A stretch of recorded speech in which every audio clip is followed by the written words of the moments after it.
उत्तर प्रदेश के इटावा में एक घटना हुई है जिसे आप लोगों ने भी देखा होगा और जाना होगा। वहाँ पर एक जादव जाति के कथावाचक के ब्राह्मण समाज के कुछ लोगों ने उनको कथा कहने की सज़ा दी है। उनका बाल मुंडन कराया गया और उनको मूत्र का सेवन कराया गया, मूत्र ज़बरदस्ती पिलाया गया। अब बात ये उठती है कि क्या उन लोगों ने ये अपना वर्चस्व और अपनी जनसंख्या के बल पर ही कर दिया? ये वही लोग हैं जो आपको सिखाते हैं कि बटोगे तो कटोगे। तो इतना तो फिक्स्ड है कि उस कथा में किसी अलग संप्रदाय के लोग नहीं आए थे। उस कथा में जो भी होंगे या होने आने वाले होंगे वो हिंदू ही धर्म के अलग अलग जाति के लोग होंगे। तो वहाँ पर जो और जाति के लोग थे, क्या इतने कम थे कि इनका शारीरिक मुकाबला नहीं कर सकते थे? क्या आपको ऐसा लगता है कि उस जो जातियाँ हैं ये तो फिक्स्ड है ना, और जातियाँ होंगी, हो सकता है नाई हो, शर्मा हो, बड़ई होंगे, शर्मा जी लोग होंगे, पासवान जी लोग होंगे, जादव के भी और लोग यहाँ होंगे, लेकिन किसी ने एक च्यूं तक नहीं बोला और ये घटना होती रही, लोग देखते रहे। क्या ये सही मान लिया जाए कि इनका वर्चस्व था, इनका बल ज़्यादा था इसलिए ऐसा हो रहा था? मैं नहीं मानता हूँ इस बात को। वहाँ और लोग थे और वो मुकाबला भी कर सकते थे। मानता हूँ कि थोड़ा सा कम होंगे, लेकिन वो शारीरिक रूप से मुकाबला कर सकते थे, वो इसका खिलाफ कर सकते थे, लड़ सकते थे। लेकिन आप सोचिए ऐसा क्यों नहीं, ऐसा घटना क्यों होने दिया गया?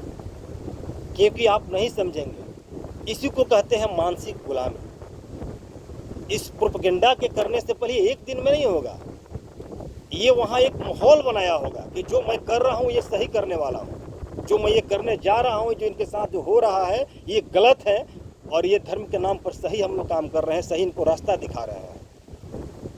ये ऐसा प्रोपेगेंडा फैलाकर उनको मानसिक गुलाम बनाया जाता है। ये ऐसी गुलामी है जो आपको लाख शारीरिक ताकत और जनसंख्या रहते हुए भी आप जीवन भर गुलाम रहे, और इसी गुलामी का फायदा उठाकर उन लोगों ने ऐसी घटना की है। मैं नहीं मानता हूं कि बल के आधार पर और अपनी संख्या के आधार पर ऐसा घटना कर सकते हैं।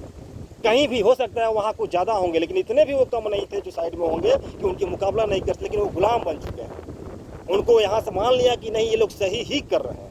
इसी को कहते हैं मकड़ा का जाल। जो लोग कहते हैं ना मकड़ा के जाल समझोगे, पढ़ोगे तो समझोगे वरना नहीं समझोगे, इसी को कहते हैं मकड़ा का जाल, जो आपको जीवन में कभी नहीं समझने दिया जाएगा। इसलिए बार बार कहा जाता है कि SC ST OBC को आगे बढ़ने से कोई नहीं रोक सकता है अगर रास्ते में दो चीज ना आए, एक धर्म की किताबें और भगवान का मंदिर। इन दो चीज़ों पर आपको हमेशा मानसिक गुलाम बनाया जाएगा और कहीं ना कहीं आपको हमेशा इस प्रकार से प्रताड़ित किया जाएगा।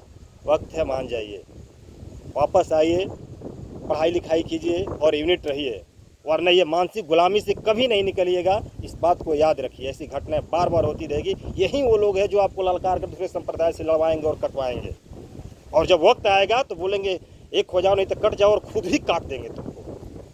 जब उनसे निपट लेंगे तो तुमको खुद काट देंगे और पीछे रखेंगे हमेशा, और हमेशा गुलाम बन के चढ़े रहेंगे तुम।